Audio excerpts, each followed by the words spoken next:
ഞാൻ നിന്നെ അങ്ങോട്ട് വിളിക്കാൻ വരുമായിരുന്നു. ഞാൻ നിങ്ങളെ നേരത്തെ വിളിച്ചായിരുന്നല്ലോ, ഫോൺ എടുത്തില്ലെന്നോ നിങ്ങള്? ആ ബിരിയാണിയാ.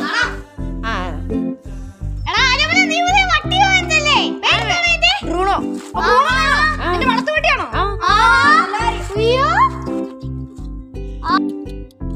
നല്ല ക്യൂട്ടായിട്ടുണ്ടല്ലോ. ഒറ്റ കടി കഴിക്കും എന്നായിരിക്കും